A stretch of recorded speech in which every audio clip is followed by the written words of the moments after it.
Hello and welcome to another episode of the Husky by Boo podcast.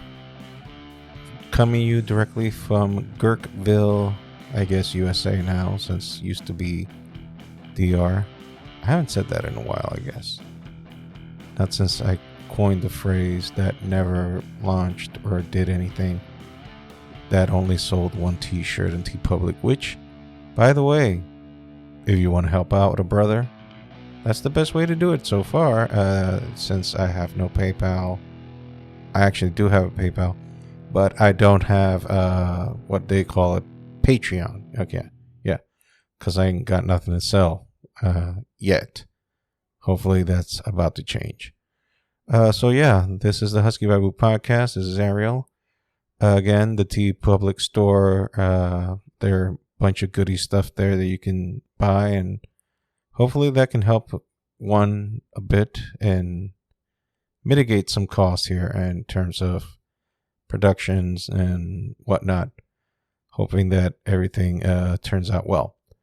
So yeah, this is me starting the podcast without much of an idea of what to talk about. Well, we can talk about, I guess, Obi-Wan Kenobi again, because I did manage to see the other episodes. I know episode 3 or 4 actually has already come out. I haven't seen it yet, but I did catch up with episode 2 and 3, and it's okay. I mean, not big fan of the rematch between Darth Vader and Obi-Wan. Seems that Obi-Wan now is fraidy cat and doesn't want to confront Anakin / Vader. But in the context of things, and also a quick point to make, I'd just like to remind you all that I am the one that actually liked The Last Jedi. So a lot of similar themes actually coming from Obi-Wan and The Last Jedi. Meaning a master that has lost his way, that seems to be doubting everything that he previously held dear. I mean, it even cost a great deal for Obi-Wan to use the Force in one point to try to save Leia. By the way, spoilers of the Yin Yang if you haven't seen Obi-Wan Kenobi yet. Any of the previous 3 episodes. Again, haven't seen the 4th one, so I can't comment on something that I haven't seen. But what I can say about what I've seen of episode 2 and 3, and the first one as well, is that Obi-Wan is a shell of his former self. He's not himself. He refused to call himself Obi-Wan. Wants people to call him Ben, just Ben. And he struggles to walk around in his, for lack of a better term, faith, because he serves the Force, and he is trying to lay so low that he barely knows how to use it, I guess. So the thing is, following the themes of what happened on the first episode, Leia was captured. Obi-Wan goes to this planet, I don't know where. It seems like it looks like Coruscant, but it's not. I don't remember the name, and I'm sorry if I'm not that good of a geek that I can remember names of fictional places that actually don't exist and don't affect my life whatsoever in the most minimum. But having said all that, he goes, he finds her, he was able to rescue her using his wits. So he's not a complete imbecile or a complete useless piece of shit. He does save Leia, but and he manages to escape. I'm jumping here the details. The main character that takes more of the focus here is the third sister, who we now know as Reva. The Moses Ingram, the actress that I talked about last week, that allegedly she's getting some backlash just because of the color of her skin. But then I found out that it's actually a minority of a group that is complaining, so it's not that much. but yet they want to call this into attention. Look, you're not going to please everybody. You're not going to make everybody happy with every decision that you make. So, and I state again what I've said before. I have no ill will or any intentions towards the actress. She's just doing her job, and a very damn good one, because there was times while I was watching this, I was getting pissed, and it's because of her performance. She's doing it well. She's doing it exactly as she should. If you are playing an evil character and you're conveying emotions to the audience that is listening or watching, in this case, a series, and you're pulling that type of emotion out of the audience, then kudos, you did your job. It's like what heels do in wrestling. Heels are supposed to be the bad guys, and they piss off the audience. And if you're a good heel, that means that you're doing your job. You're eliciting hate out of the public. So her job, Riva, the third sister of the Inquisitors, she's doing her job, because she's pissing you off because she's damn good at her job. So kudos to her for a good performance, for eliciting that.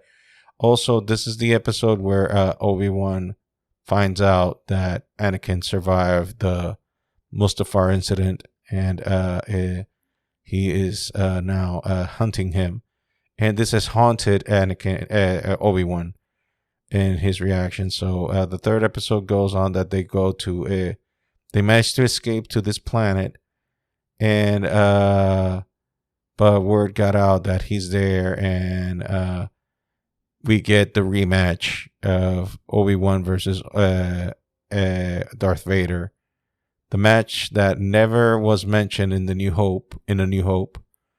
But basically, if you want to, like, how do I describe this match? I mean, I understand where some fanboys are like pissed off because basically Vader wiped the floor with Obi-Wan in this match. It wasn't even a contest.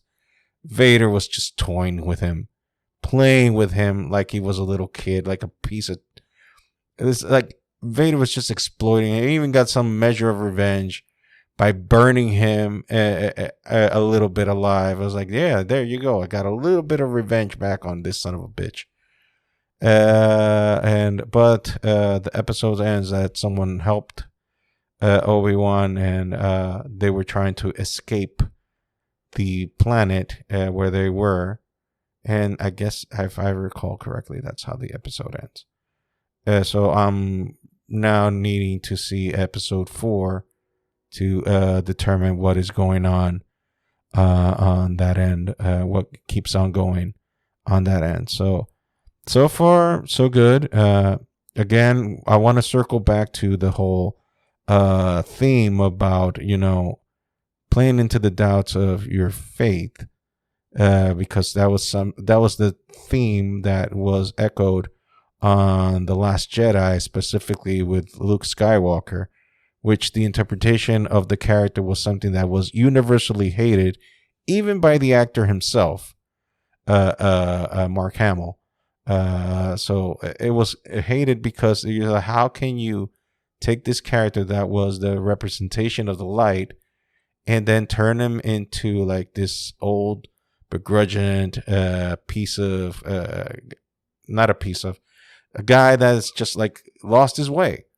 And I can tell you, as a guy that has wrestled with his faith since the age of 13, and now I'm going on 44, which I'll be next July, I'll become 44. I can tell you that is dead on. So that is not bad writing. That is not creating conflict. I've been into this game, and when I call it game, I mean the Protestant, evangelical, whatever you want to call it, Christian side of things. And I've been wrestling with my faith since the age of 13.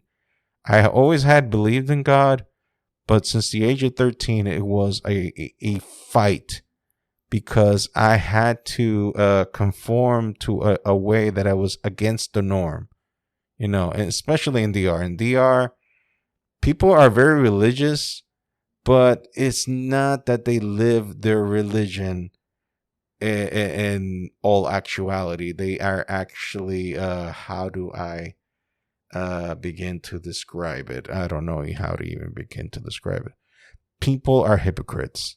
That's what I would say. Yeah, that would be the main theme of how I would describe it. Yeah, people are hypocrites, and the hypocrisy goes into multiple levels with the people that are going to churches. As a matter of the church, evangelical, Catholic, Adventist, Jehovah Witness, doesn't matter.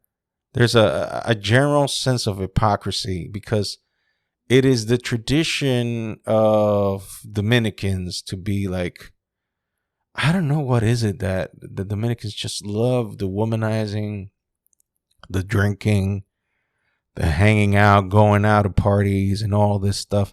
I don't know what it is. I really don't know why they enjoy this stuff. I mean, I'm an introvert. That's beside the point. Me, I wrestle with my faith because, again, wrestling against the norm. As a teenager, you know, you want to fit in. You want to fit in. You have this desire to like please everybody or fit into the crowd. If you don't have, if you have very low self-esteem, which I did, and kind of still do, but at least now I'm a little bit smarter and give less of a fuck of what people think about me, because it took me the longest time to accept me for who I am. And it's not that I think that I'm perfect. I'm not at all. But I know that I'm still a work in progress, and there's some good stuff in me, and the good stuff, let's keep it as is, and the bad stuff, well, let's work on that, basically. But again, going through my whole spiel, and I don't want to go into the whole spiel about me wrestling with my faith. I totally understand where these fictional characters are coming from in terms of Luke Skywalker and Obi-Wan Kenobi in their respective stories, with Luke in The Last Jedi and Obi-Wan Kenobi in his self-titled series. Because again, the Obi-Wan story in the series is taking place 10 years after Revenge of the Sith, where the Jedi are being haunted.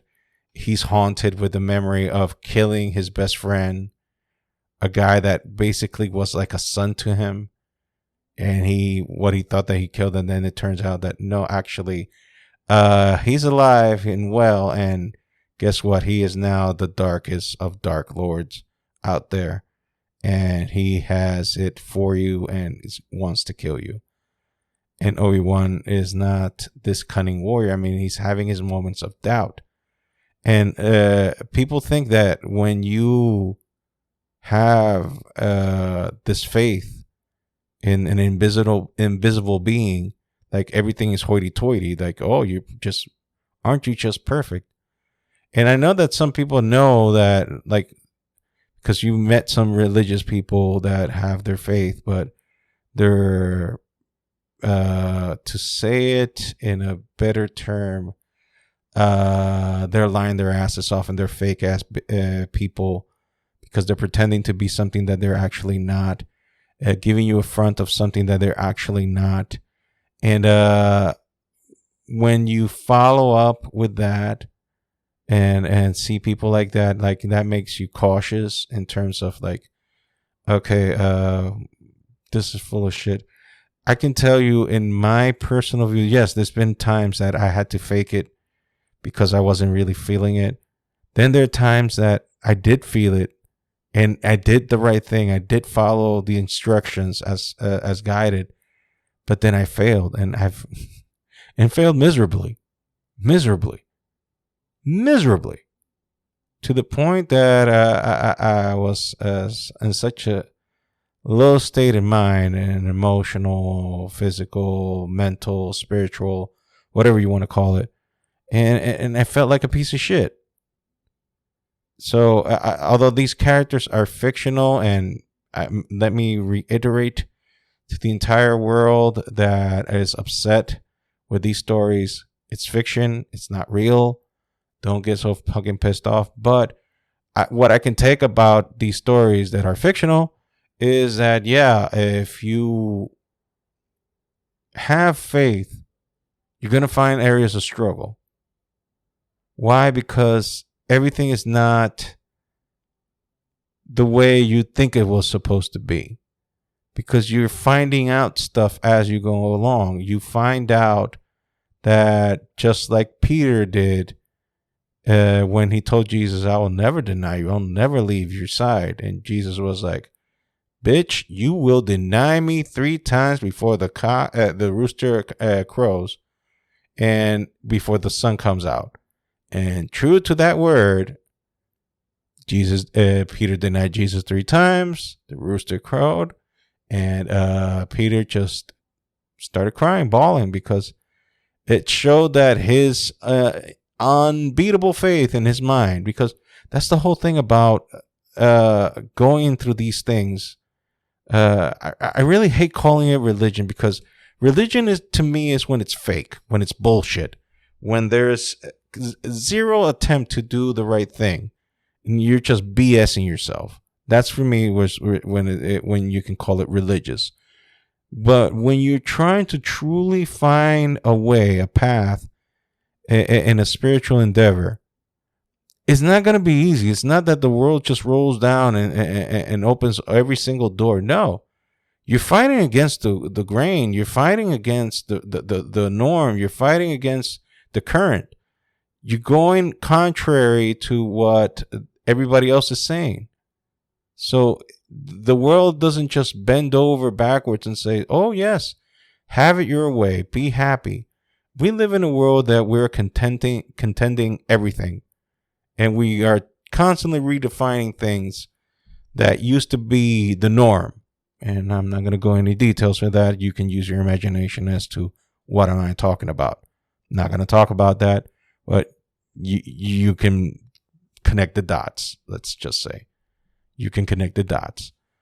Anyway, we live in a world like that now, and especially the horrors that you see daily, the atrocious things that happen to the world, and then add to all of that the personal stuff that happens to you, and makes you question things.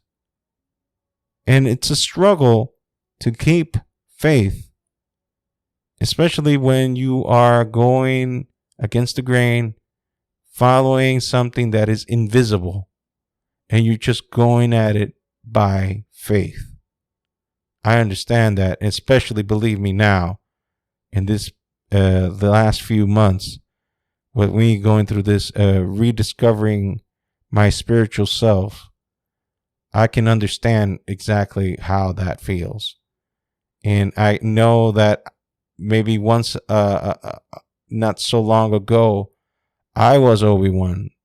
I was Luke Skywalker in The Last Jedi. This sounds so fucking ridiculous. This sounds so damn ridiculous, I know. And I'm using examples of characters that don't exist in real life. But I feel identified because that's where I was a few months ago. But do I think like that anymore? No. If I dare say, I feel that my faith has been re-edified, restructured, and I feel more confident now than I was 3 months ago. Has my situation changed? No, it hasn't. It's pretty much the same. But at least now I feel hope. At least now I feel like things are, like I'm finally at peace, if that makes any sense. Add that to the fact that I'm also drawing again.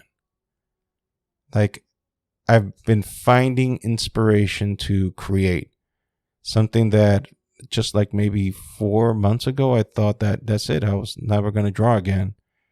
Not because I can't. It's just because the most important thing for me to draw is not just to draw. I can draw. I can do it in my sleep. That's one of the things that I can confidently say that I know how to do best than most anything that I can do in life. But if there's no joy behind the drawing, there's no point in doing it. That's my philosophy anyways. I don't just draw just to draw. I do it out of eliciting a good emotion inside of me. So I have to be in a good place in order for me to enjoy my art. And I haven't been in a good place in a while. So I started drawing again, and I've been posting. If you've been watching me, following me on Instagram at that Ariel Duran, you'll be seeing that there's been some new drawings out there showing the progress from, pencil doodles, then the inking, and then the coloring. And it's because my heart is in a better place. I won't say I'm 100% healed, but I'm in a very, very better place much better place than I was 2 or 3 months ago, even a month ago. I feel a lot more at peace, and thank God for that. And I hope that any of you that are listening, if you feel like you're not well inside, I'm not going to pitch you the religious BS, the Miranda Act of the religious part. I'm just saying, try it. Try God. Whatever way. I'm not going to impose, because you have to go to this church or that. No, I don't impose that shit on no one. You find God the way you want to find God. You find him. Seek him and you will find. I think that's what the word of God says. So if you seek him, you will find him. Just ask him to help. And don't be surprised if he does. Don't be surprised if he actually does something. So I'm not ashamed now to wholeheartedly confess that, yes, I believe in God. Not only that there is a God, I believe in God. Because there's a difference. I believe there's a God is one thing. Believing in God is another, and which entails a relationship. And I feel that I have that now. And these podcasts have become like religious podcasts. I apologize for that. I know that this is not my intention. I don't go out these saying like, today I'm going to preach the word of God. Praise Lord, praise Jesus, and all that stuff.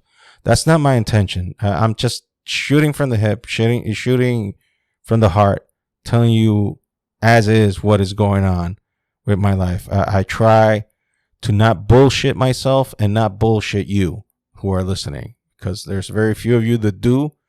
And if you are listening, then that's great. And so I don't make any pretentious ideas and trying to make you believe something that you don't.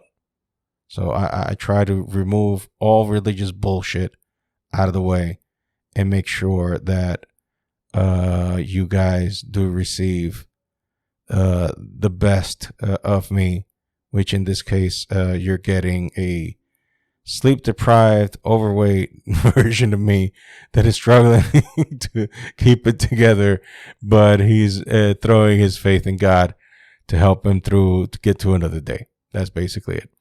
So again, I'm gonna end it there because why not? And also reminding you again, the tpublicstore.com. I guess I'll add that to the description of the podcast. Buy something there, whatever you can. A little bit of that goes to me. A good chunk of that goes to the company that makes it, TeePublic. And and that's it. Also reminding you of the website, huskybarboodpod.com, Instagram and Twitter at huskybarboodpod. My personal handle at that Ariel Duran at Instagram and Twitter. Don't follow me on Facebook. I barely use it. You will get no replies from me because I ignore it, just like women ignored me in my teens and my early 20s. Because I was weird. And nothing has changed since then. I'm still wondering how I am married now, and how did I bewitched my wife into a coerced. I'm sorry. English is, again, this is something I explain every once in a while. English is my second language, not my first. But how I bamboozled my wife into marrying me. Okay, yeah, that's the word. But hey, at least we got a beautiful kid out of it. Anyway, this has been the Husky by Boo podcast. This has been Ariel. Hoping that every one of yous are doing well and have a great weekend. Take care. Bye.